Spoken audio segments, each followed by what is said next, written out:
Welcome to KB on the Go, and today we're coming to you with updates from the Microsoft AI Tour on the ground at the International Convention Centre here in Sydney. Listen in to get the inside track and hear from some of Microsoft's global executives.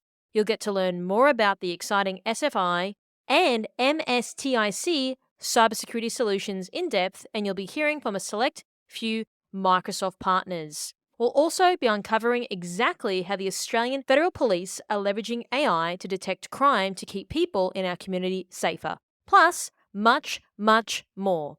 KBI Media is bringing you all of the highlights.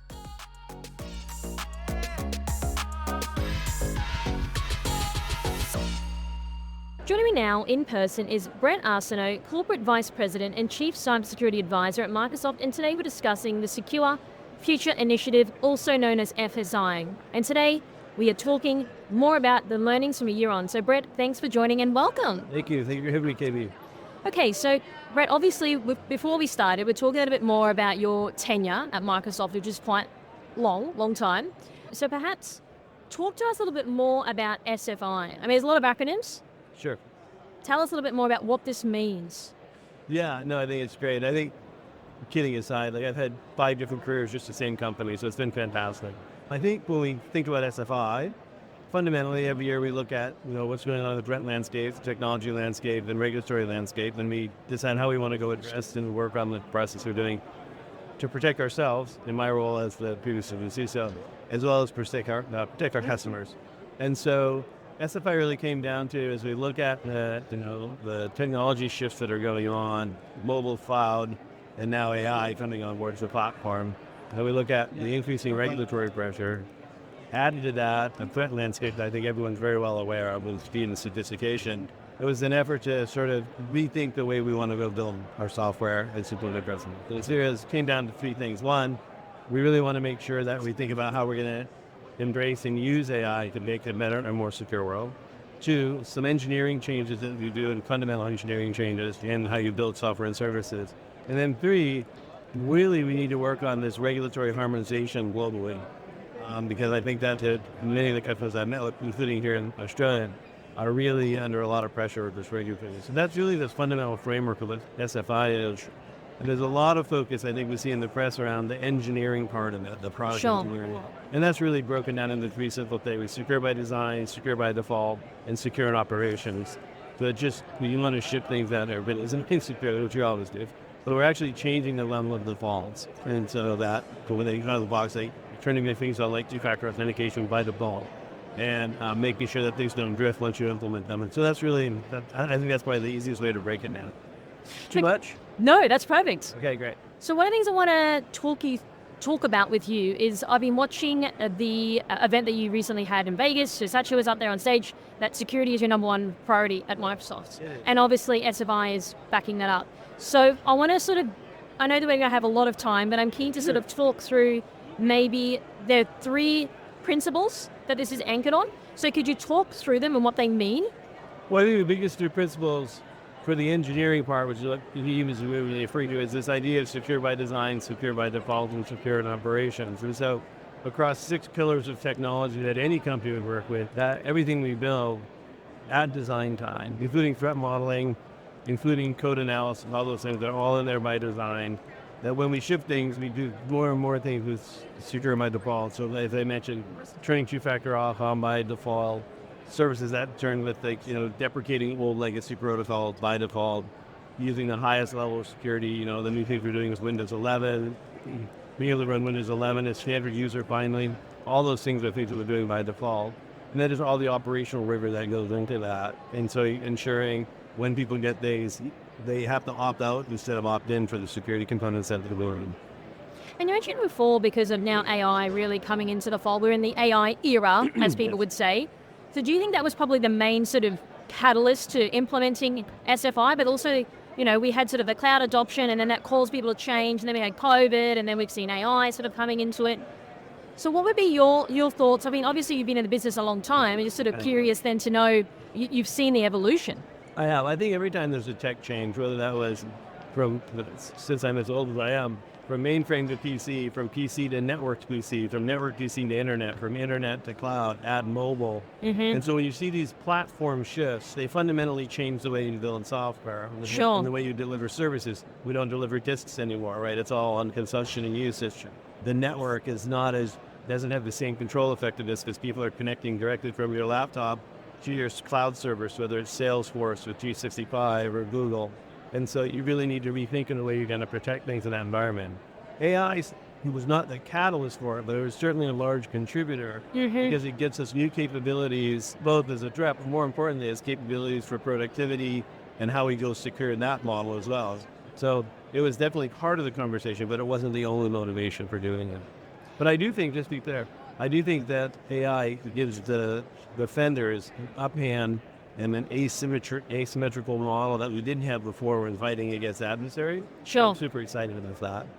Well, the reason why I asked you that question, Bret, is more so, would you say in terms of the shift, as you just mentioned before, around the internet era and cloud and all that, do you think now with what we're dealing with today, this has probably been one of the largest shifts in terms of how companies are approaching building software and engineering and their approach? Well, what's going to be the shift or the outcome? And I look at the mobile phone that I have. It was 7 years to get that device to have 100 million users, and it was less than 7 months for 100 million people to download ChatGPT, right? So this adoption is so fast. And I think about the mobile phone, and it was a phone. Today, I would argue most people don't use it as a phone at all, and they use it for everything. And so we're at the very tip of what's going to happen with AI. So it's pretty fascinating. I mean, I'm excited to see a couple of things that's going to be possible that just before you couldn't even do. And I'm curious to know, in terms of the adoption, like I said, it was so rapid in opposed to like when the internet came out. People were pretty apprehensive. They were worried. They're like, oh, well, the internet's not going to be a thing. I think I read in papers. So why do you think the adoption was super fast from your experience? Well, I think there's a general trend curve that we look at that almost all technologies, you're getting a compression of adoption for it. Part of that is because of the availability of it, right? Because you have infrastructure, particularly in cloud services, even in the internet. As an example, that device you're sitting on now, you're on wireless, I'm assuming, and we think, oh, wireless, everyone is wireless. I was with Dell recently, and we were going through, it took 20 years for wireless PCs to eclipse the wired PCs, 20 years. Wow. Right, but you had to have the card. At one point, a network card, and you find this hard to believe, was $700 for a network card. And so you have to have the infrastructure, you have to have the support, you have to have, and that's what I think is amazing about AI. In particular, our approach is this diffuse technology. When you have data centers around the world, you can get it to every corner, every part, super fast. And I think it had real value. People saw things that you just could never do before. So now that we've had, I think it's slightly just over a year since the launch of SFI, so I'm curious now to explore, like, what are the key learnings then from that you can share with us today? Well, I think there's two sets of learnings, interestingly. There's always the shiny part of security that we read about, and journalists write about, and you had on your show, and they're all really exciting, like through the adversaries. But I think also there's I call it the pedestrian part of the job that's still true, that holds true.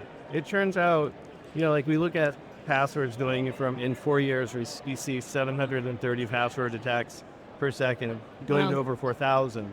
That's pretty scary.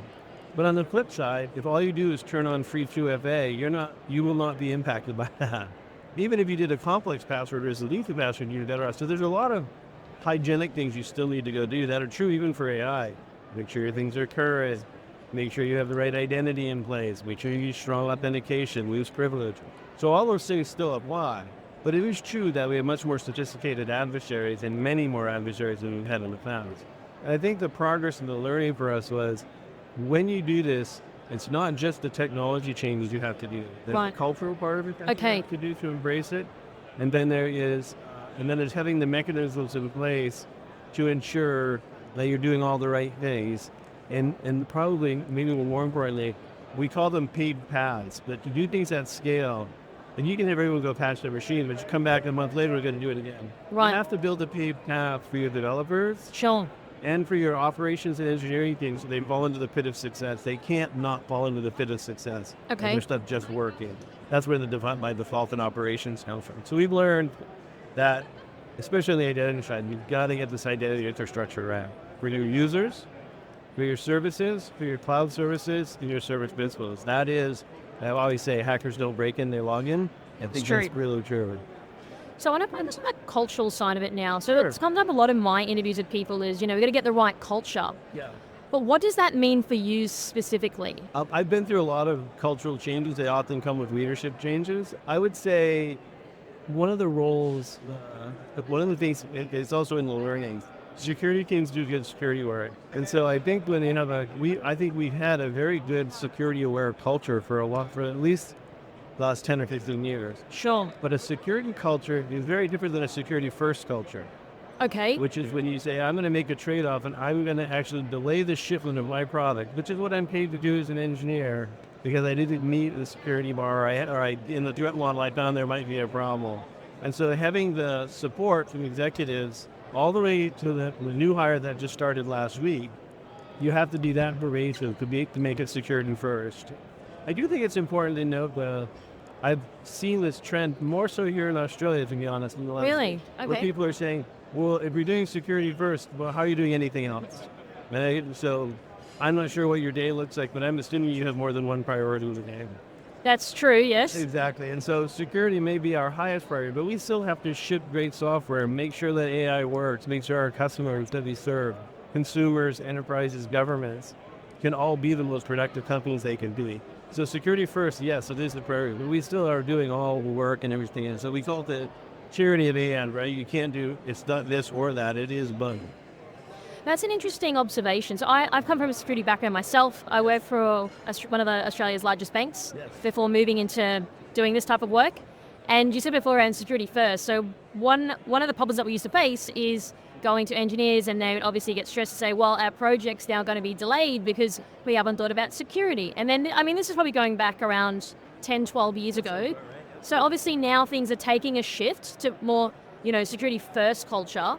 When would you sort of say that shift started to happen? Like, people were aware of it, but they obviously used to see us as the bad guys and the people that were slowing down their projects. Now things are starting to change, but when would you sort of say that shift started to really become a little bit more ubiquitous?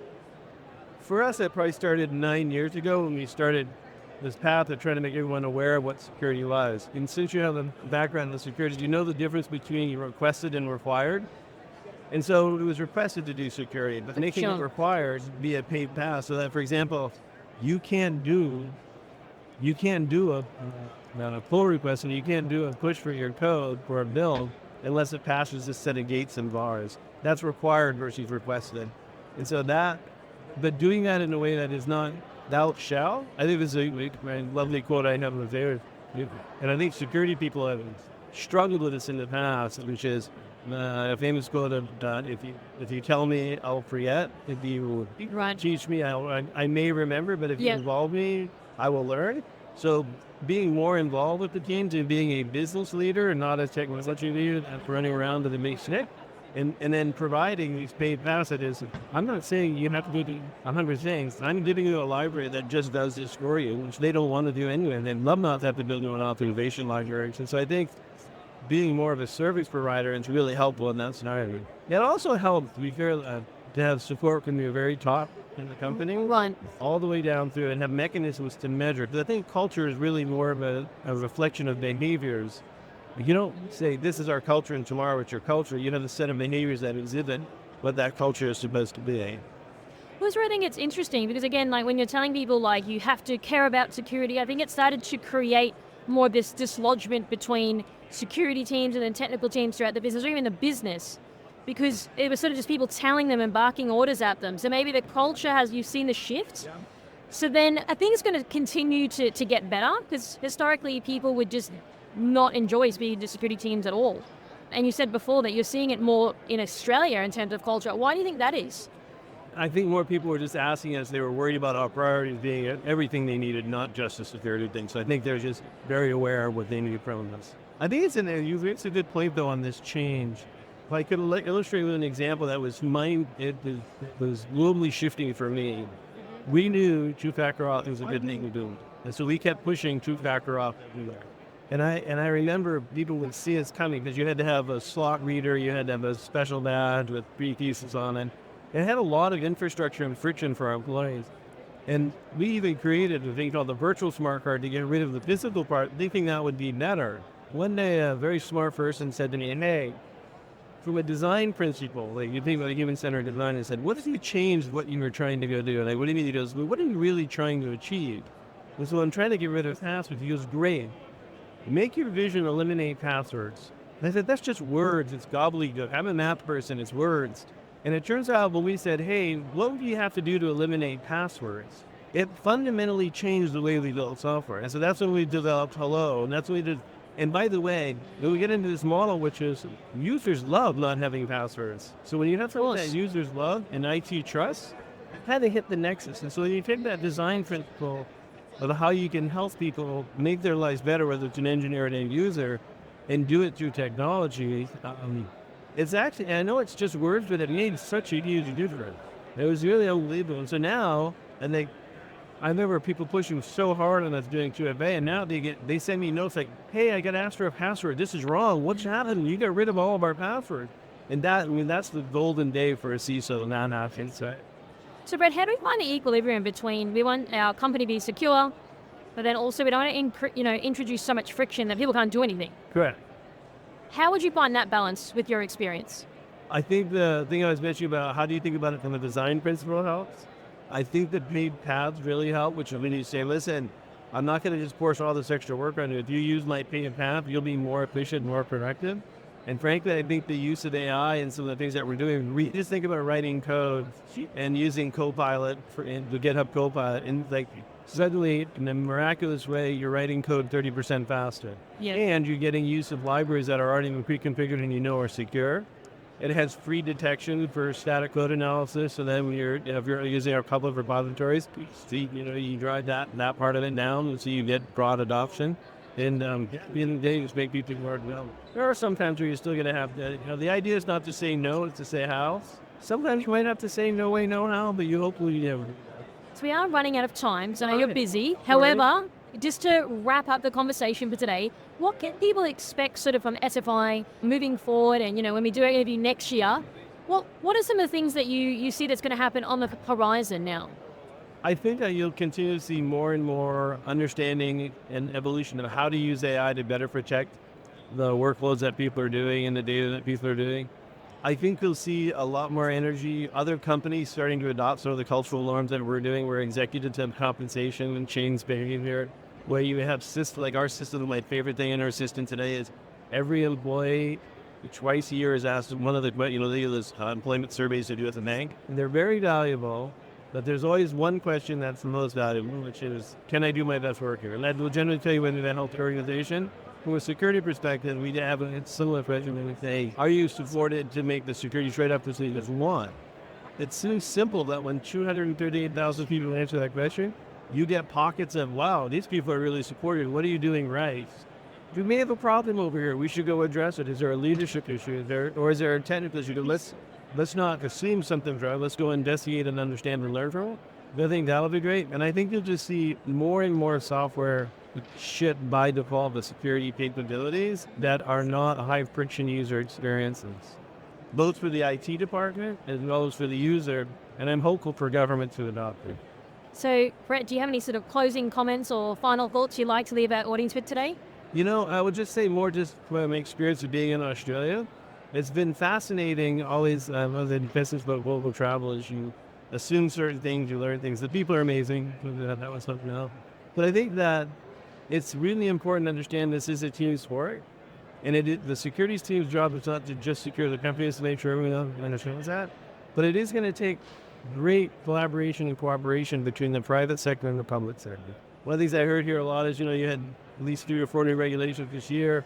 Some of the state laws may not align 100%. Sure, it's all normal. But I think we need to really work on how we can go work together to make sure that we're providing regulation and support that holds bad guys accountable, supports the innovation we want to see in AI, but also fundamentally it is not just a checkbox exercise. It's actually helping serve our constituents to be more secure. It's going to be like global wish list.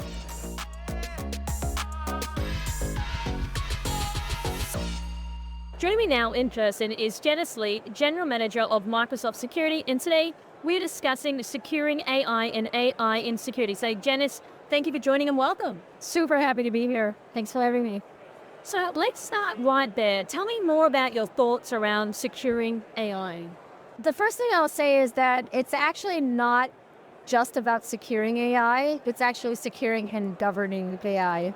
And that's quite honestly the first concern that a lot of our customers have. It's not so much about protecting it against the bad guys.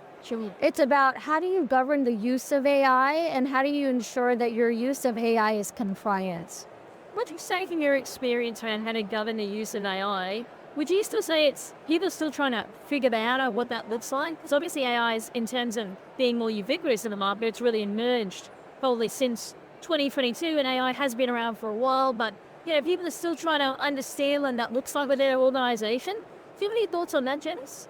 Yeah, I would first say that, we need to acknowledge that the adoption of AI and Gen AI in particular is happening at a rate that we've never seen before with any other technology in our lifetime. And the speed of that alone is something that, a lot of organizations are struggling with, because while there's a lot of excitement, there's also a lot of unknown.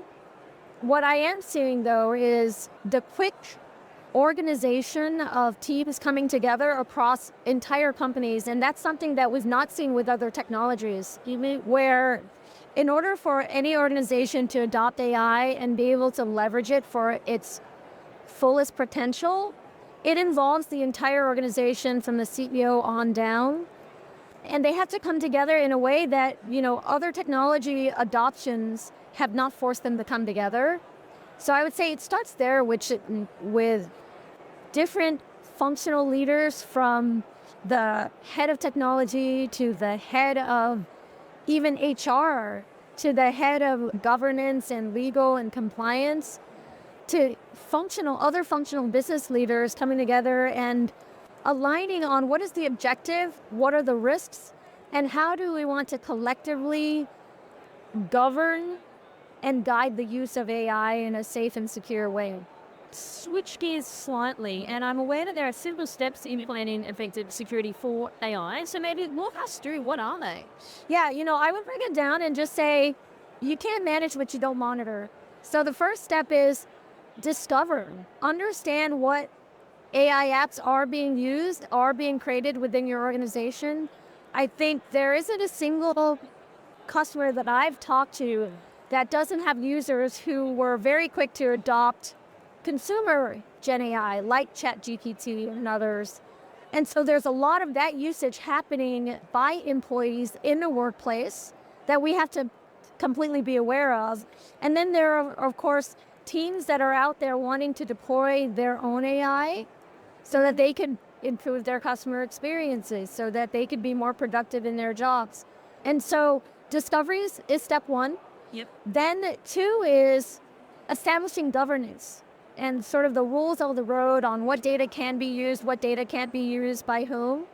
And so that preparation of data and making sure that your data is properly classified and labeled so that it doesn't get misused by Gen AI. Of course. And then the third step is protecting it. And that's protecting it from not just the bad guys, but protecting it from being, misused or manipulated by people who don't always have a bad intent, but, they're just very creative in looking for the right answers that they seek. Okay, so you made a couple of interesting points, and I want to explore a little bit more with you. So in terms of adoption, you said before, it was quick. So now that we're in this AI era, and then we always like cloud adoption, would you say with your experience and your pedigree that the adoption towards AI has been a lot faster than we've ever seen in the other cloud, internet, etc.? Yes. I'll add to it that not only is it fast, but what's different about that also is that it is not reckless. Okay. So with other technologies that we've seen being adopted, be it, say, enterprise Wi-Fi when they came about, and then there was so that was mobile, BYOD, then there was cloud. There was a lot less coming together across the organization and thinking about how do we truly minimize risk and be compliant at the same time. So We're seeing a lot of that happening within companies where there is a consciousness of doing it safely and securely, that I would like to think that a lot of it is because when we innovate with AI at Microsoft, we did it within the framework of responsible AI, and that is the only way that we could introduce AI, Gen AI, into the market. You could not introduce Gen AI without a framework like that, and customers have embraced it. So it's an interesting point that you raised. So security was obviously peppered throughout the keynote. In May 2024, Satya came out and said, security is our number one priority. I've been reading some literature online. Talk us through what does it actually mean for Microsoft? Like, what can people sort of expect now moving forward? Everything that you just sort of said, how do we sort of tie it together in a bow? What we do with the Secure Future Initiative is probably the biggest change management that any organization could ever undertake. And change management typically involves the harmony. Effective change management is the harmony of people, process, and technology and tools. So that's what the Secure Future Initiative has done, which is elevating security to be the top priority that drives change across people, process, technology, and tools. Sure. And we benefit from an innovator standpoint because what we learn to secure our own organization, and Microsoft has a very large digital estate, right? So we have a lot to protect, as there's nobody else at our scale. There's nobody else really who sees the types of threats that we see. But we learn from the way that we have to protect ourselves and what we know about the threat landscape. And that then informs all of the innovation that we put out, including our own security products, but also all of our software and cloud services, as well as our AI. So all of our innovation benefits from those learnings that we can now surface in a much faster way, given that security is a top priority for the company. But initiative, I know it's just ticked over to just be over 1 year old. And I know there's a fair few people behind the initiative. I'm unsure the exact numbers, but I know it's quite a lot. And you mentioned before the operative word around change management. So how do you do that effectively? It's hard to get one person to change, let alone a whole company. And I think someone said it earlier, a company that's 50 years old. Yeah. It's not an easy thing to do in terms of, the processes and the culture that's been engendered. So how do you do that then effectively? Well, so that number, by the way, it's roughly 34,000. It's the equivalent, 30,000. yeah, the equivalent of 34,000 full-time engineers, all working on prioritizing security in their day jobs. So they're still creating products, they're still running their functions, but they have to make security a top priority, a top consideration in the jobs that they continue to do. And it's hard to drive change unless it happens at every single level. And that starts with Satya, it starts with his and the board and his leadership team on down. And, it all goes back to just the idea that humans need the right incentives. Yeah. And one of the things that we've done to make security a top priority at all levels, including, every layer, is it's now a core priority for every single employee. And in our annual review process, we have to talk about what we've done to help the company be more secure. That is a part of our performance metric. Okay, there's a couple of interesting things in there as well. So going back to even the engineering side of things, so when you go and do a computer science degree, historically, security wasn't taught, right? Yes. I know this from being in the industry myself, and now flipping over to interviewing people like you, would be that we've had to sort of retrofit talking about security and changing that mindset, which is probably why you've backed the initiative that you're doing within Microsoft. Yes. So what do you think now moving forward with engineers? Do you think that a new wave of engineers are going to be security is a main priority? Because historically dealing with engineers, it was about functionality. Absolutely. And I come from the same background too. Okay. And I know that, when you're learning how to write applications and software, you're taught how to create the function and do it fast and effectively and not use too much resources, right? But given the change that we're driving, there's a concept called secure by design. Yes. Right? Yes. And secure by design is one of the three principles that we are now all leaning into. Secure by design, secure by default, and secure in operations. And so we hope that, and by the way, those are not concepts that Microsoft invented. No. Those are industry concepts that are actually spearheaded by, the forces that be that govern, nationwide security and security regulations.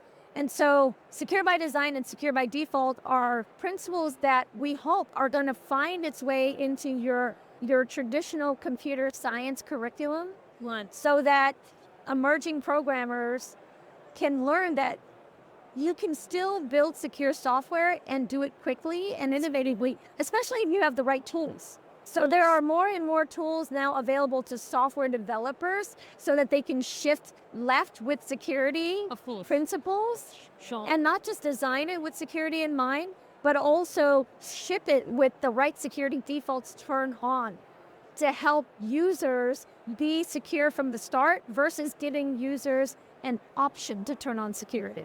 So I want to sort of flip over to our last part of the interview, because I know that you're super busy, we're short on time, but I want to talk through with you, Janice, AI in security. So we've sort of done security and AI in security. So I'm flipping it on its head. So walk me through it.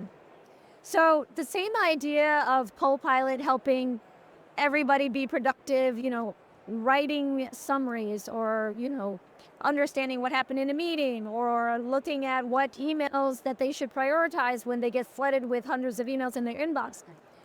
Copilot in the security context offers the same benefits, but to security practitioners. One of the biggest problems that security practitioners have is what we call alert fatigue, which is all of these alerts coming from all these different systems, and they just don't know what to do with it, right? So you get to a point where you just ignore them. Yes. What Security Copilot can do is actually prioritize the things that you shouldn't ignore, so help you find the signal from all the noise so that you can focus on the right things. That's one, is helping you prioritize. And then two is helping you shortcut those mundane tasks. Most security practitioners will tell you that they spend a majority of their time looking through logs and lists and data in order to figure out what the heck is going on. Copilot can summarize all of those activities and events for them in a way that would have taken hours and days into seconds and minutes. And that is a huge time saving for, I'll say, low value work that security practitioners no longer have to worry about doing. In terms of productivity, how can we see people moving forward, like optimizing that? Because you're right, it makes sense. People are tired, and then as a result, when you're tired, you're not making the most important decisions. So do you have any, what's your view on that then, Janice, in terms of people now getting more of their time back to do more of the critical thinking tasks? Yeah, so this is where we see the huge shift from low-value tasks to high-value tasks. And that's the thing that, as a practitioner in any function should embrace. Because Copilot isn't there to replace anyone's job. Copilot is there to do the things that, quite frankly, humans their time is better spent doing other more important things. And so I see it as an opportunity for us to do the thing that, we enter our fields to do, to make an impact, to leverage our creativity, to leverage our intelligence. But we get caught up in all these mundane tasks that do the opposite. It doesn't leverage our creativity. It doesn't leverage our intelligence and our ability to ration way better than machines can. So that's where, I think we need to just decide on what are those tasks that we are so willing to let go of, right? And leave it up to Copilot to do so that we can do the thing that, we enter a certain field to do. In terms of Copilot from a security perspective, what excites you the most? If you had to sort of maybe pick one thing that excites you the most. When I think about the threat landscape and the number of threat actor groups that have exploded onto the scene because of ransomware as a service, the attackers outnumber defenders by 10x, if not more. So what AI and Copilot can do for us is it can help us become a part of the army of defenders. We've now got unlimited, with Copilot, we have an unlimited army of defenders that can be at our side because, it's really going to be hard to outnumber all of the attackers that continue to grow out there. So that's what excites me the most is, being able to level the playing field and tip it in the favor of defenders versus the attackers. So Janice, one last question for you would be, do you have any sort of closing comments or final thoughts you'd like to leave our audience with today? Yeah, the final thing is, just to the point I was making about the small group of defenders, against this massive universe of attackers, security is a team sport. And while we provide some technologies that can help our customers be more safe and secure, we can't do it alone. And so it is super important for all defenders to come together, all vendors to come together to offer our customers simpler solutions that work better together and, treat it like the team sport that it is, because, there's a saying in psychology that external threats create internal cohesion, and we need more internal cohesion within our industry.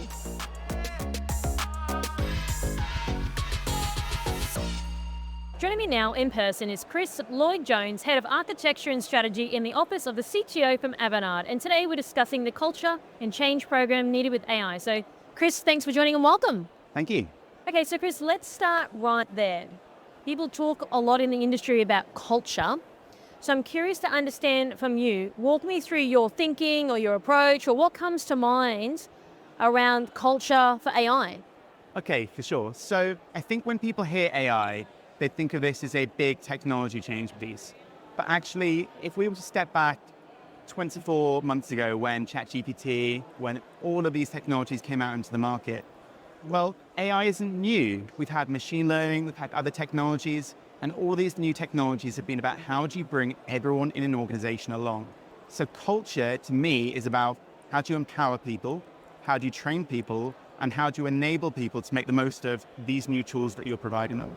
Okay, so because it is new, there's no real blueprint. It's not like we've done this before necessarily. How do you train people? So we may not have done this type of technology before, but think about ChatGPT. Most people have a phone in their pocket. Most people have access to these technologies. So digital natives are learning about how to prompt, about how to ask information of AI. But if you were to ask, and I heard a great anecdote yesterday, someone was speaking to their mum, and their mum went, well, I want to create a CV to apply for a job. And this other person went, okay, well, just pop it into ChatGPT. And they popped into ChatGPT and came back and went, that is absolutely rubbish. And the response was, it is just nonsense, gobbledygook. And that demonstrates that just because you have access to these tools, it's about providing instructions on how to prompt and how to use these in a sensible, informed way. So at Avanade, we think about number one, what are the guardrails? What are the ways in which you can effectively roll these tools out to people whilst providing them with the training to make it useful? It's not just about roll out AI and cut heads, cut a workforce. Right. That's not what this is for. It's about how can you make your employees engaged? How can you make them feel happy at work? And how can you make them more effective in what they do? Okay, so in terms of the guardrails, it's an interesting point, because you're right. It's not just about, okay, we've installed the thing or we're doing the thing and then that's it. Would you say that's perhaps where people fall down? They don't understand the prompts and how it works. How can we effectively leverage this? Because it's still early-ish days. So what would you say in your experience people overlook at times? Okay, well, I think of 4 phases of AI. So there's tinkering with AI, the proof of concepts, the proof of values. The second stage is trying to make AI useful within organizations. That's point solutions. That's solving problems here and there. The third area is maybe scaling that, taking a business process and scaling it end to end. And the fourth is total transformation. I'm seeing very few organizations at phases 3 or 4. Most organizations are at phase 1 and 2. And what they're overlooking is that this isn't a tech change problem, it's a people change opportunity. So I've talked about training, and from a guardrail perspective, it's more, well, if you've all got ChatGPT or other tools in your pocket, how do you make use of them? If you all have access to tools like M365 Copilot, how do you enable your data, your business operations to be connected to those systems? It's about thinking about governance, the use cases, and the prioritization in a way that you can make sure your organization is still compliant. So Chris, I want to explore a little bit more about the people side of it. Now, people necessarily are creatures of habit. So what I'm hearing from the chatter in the industry, but then also even on the floor today, speaking to people like yourself, that the adoption to AI was significantly faster and more prevalent than perhaps in other eras like the cloud, internet, etc. So why would you say from a people perspective, people are more willing nowadays to adopt AI than perhaps in other sort of more advanced transformations that we've seen over the last 10, 20, 30 years?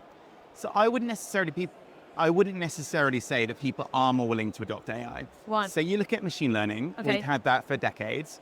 You look at ChatGPT, models that could answer questions, large language models, have been around for a good few years. True. In 2021, we had GPT-2. Mm-hmm. What ChatGPT did is it fundamentally took this AI, it packaged it up in a way, in your pocket, you almost have this magic genie that can answer things.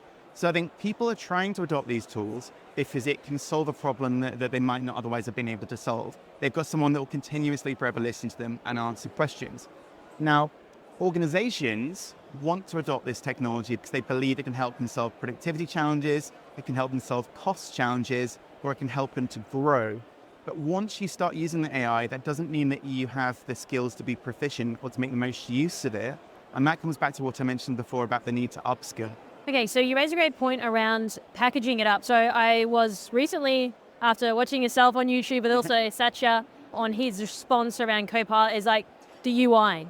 So going back to like ChatGPT, obviously, it's just created that interface for people to ask that question, whereas a little bit more complex than before. So because of that, is that where the adoption is? It's just a lot easier for people. They don't have to think it through. I've seen some of the demos today already, which is making significantly easier, even from an engineering development perspective. You don't even really need to understand certain like languages anymore, specific to Python. It's doing it in the background.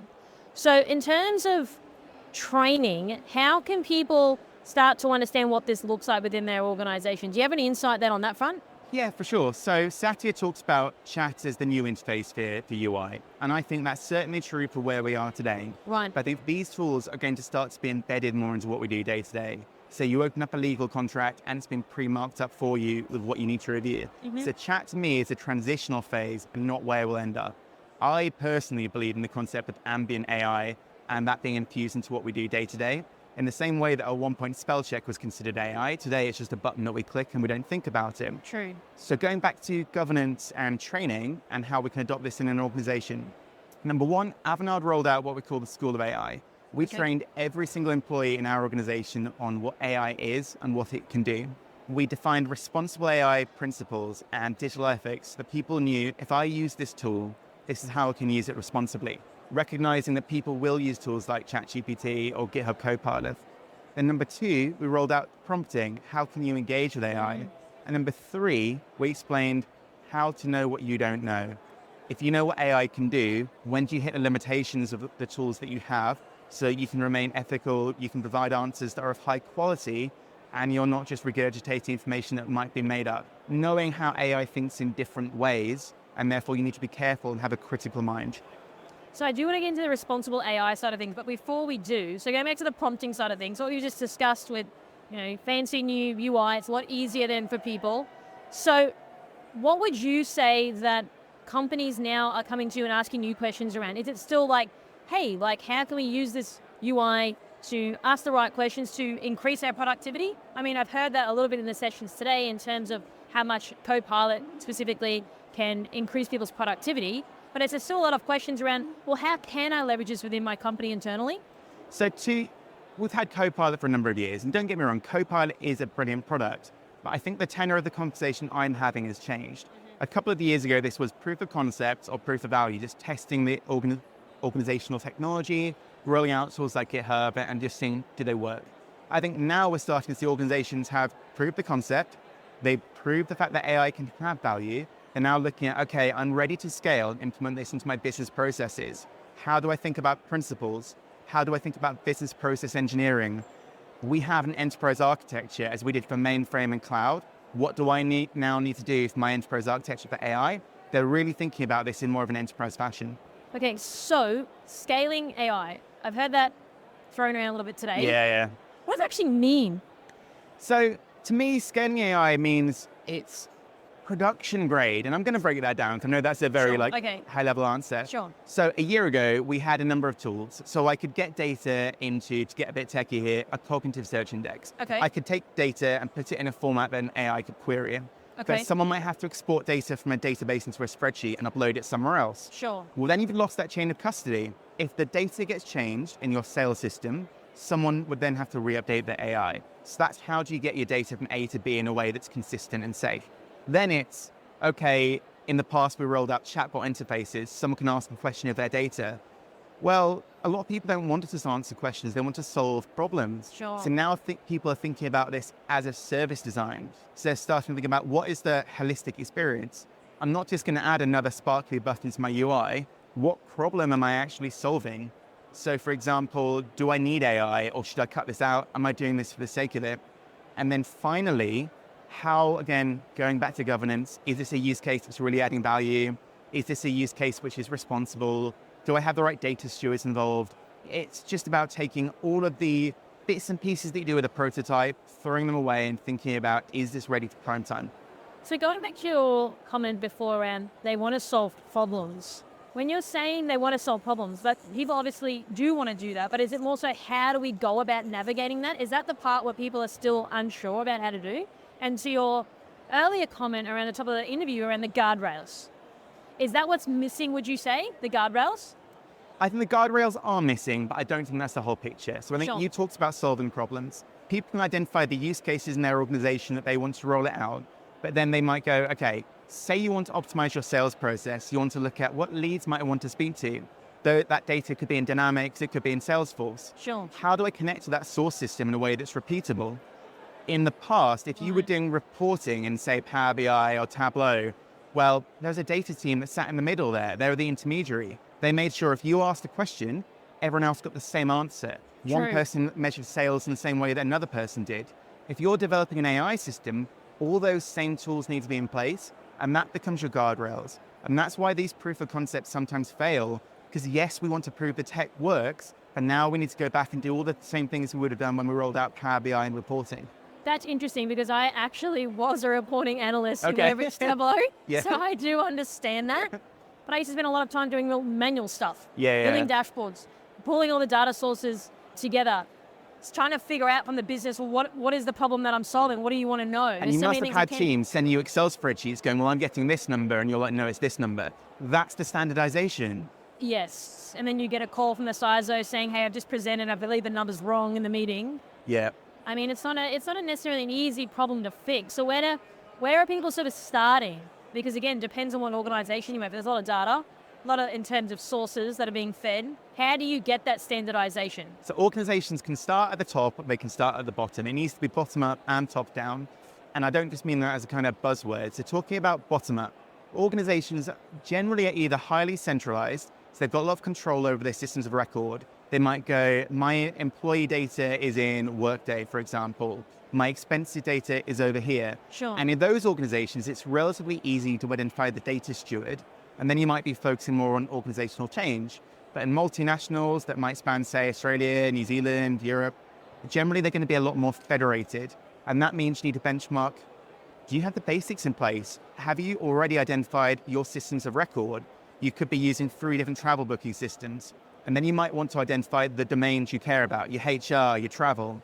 Once you've got your systems of record and you're speaking the same language and you're speaking in the same way, then you can start to think about AI. So you can't just jump to AI to be successful. You have a data foundation in place, strong data stewards, strong business use cases to enable you to make those changes.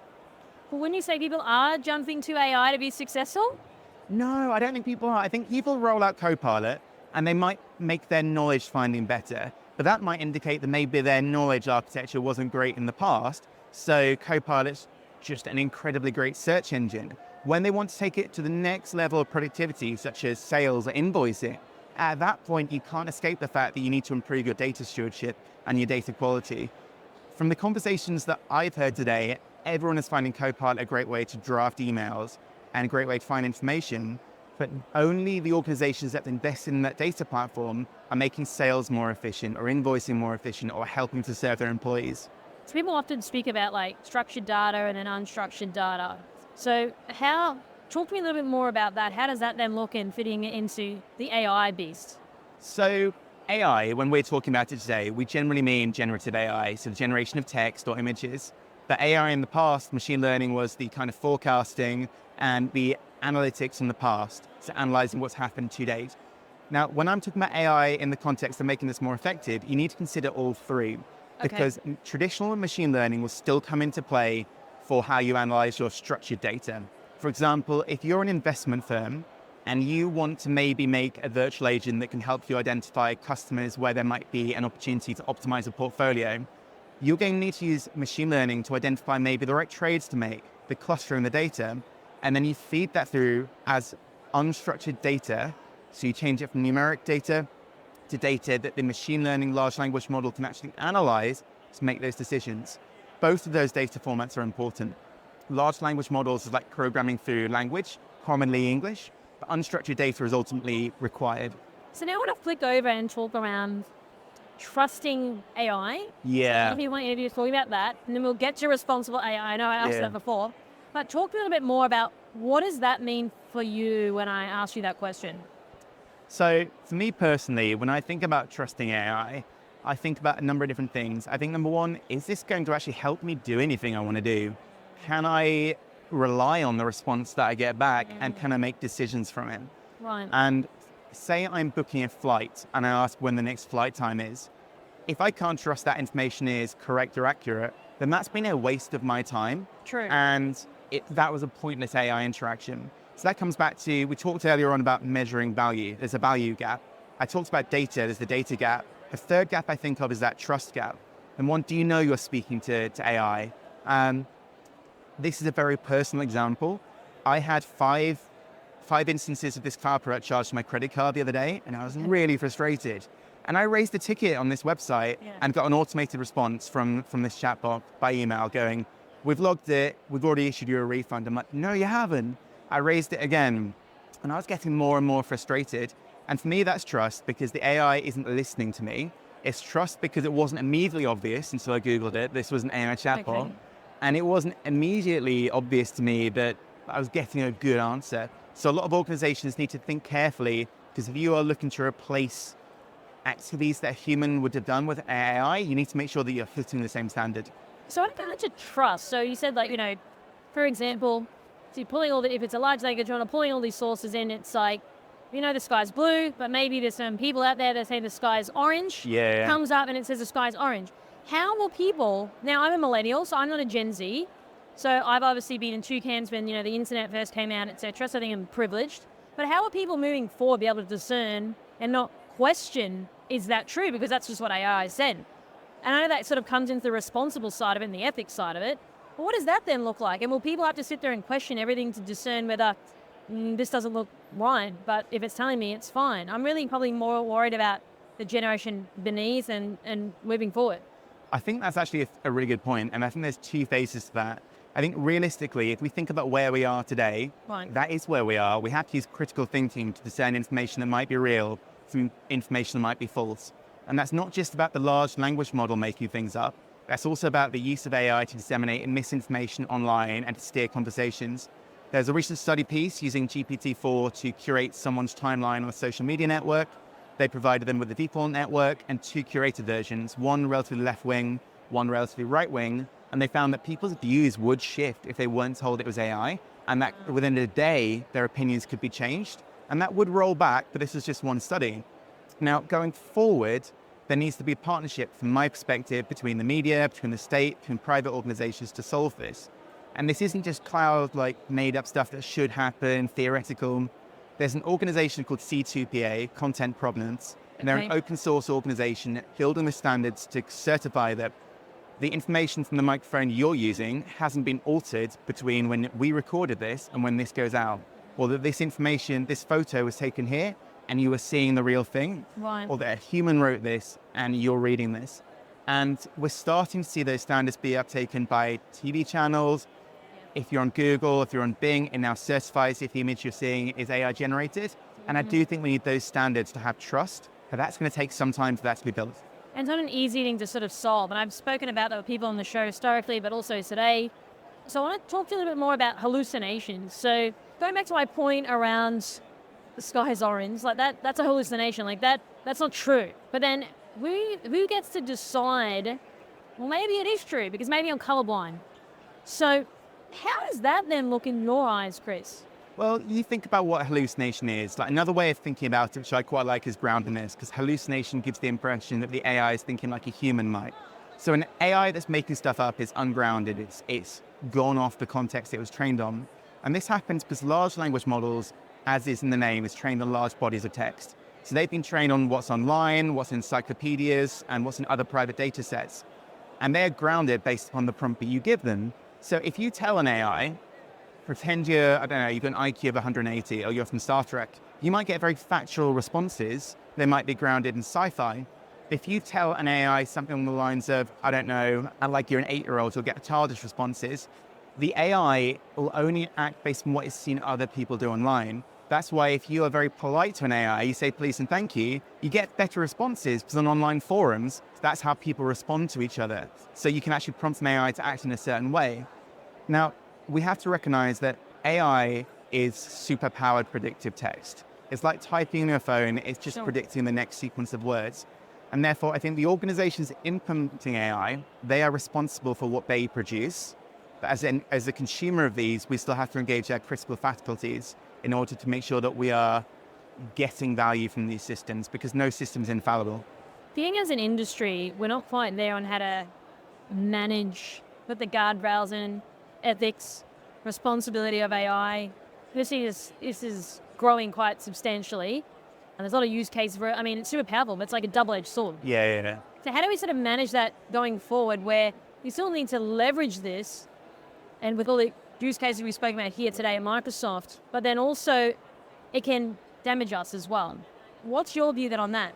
So I think the genie is out of the bottle. We have to think about how we govern it. There may be negative impacts, and in an ideal world, we would be able to mitigate them all. But realistically, the technology is going to be implemented.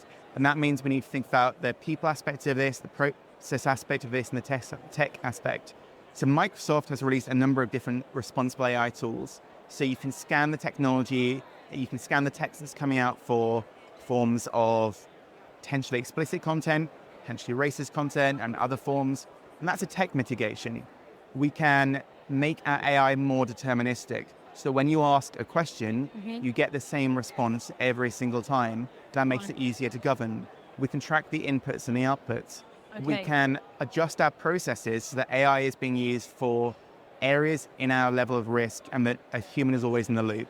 So if I am a radiologist or if I am a cardiologist, AI might direct me to the red flags that I need to look at on a particular scan, but it isn't making the final decision.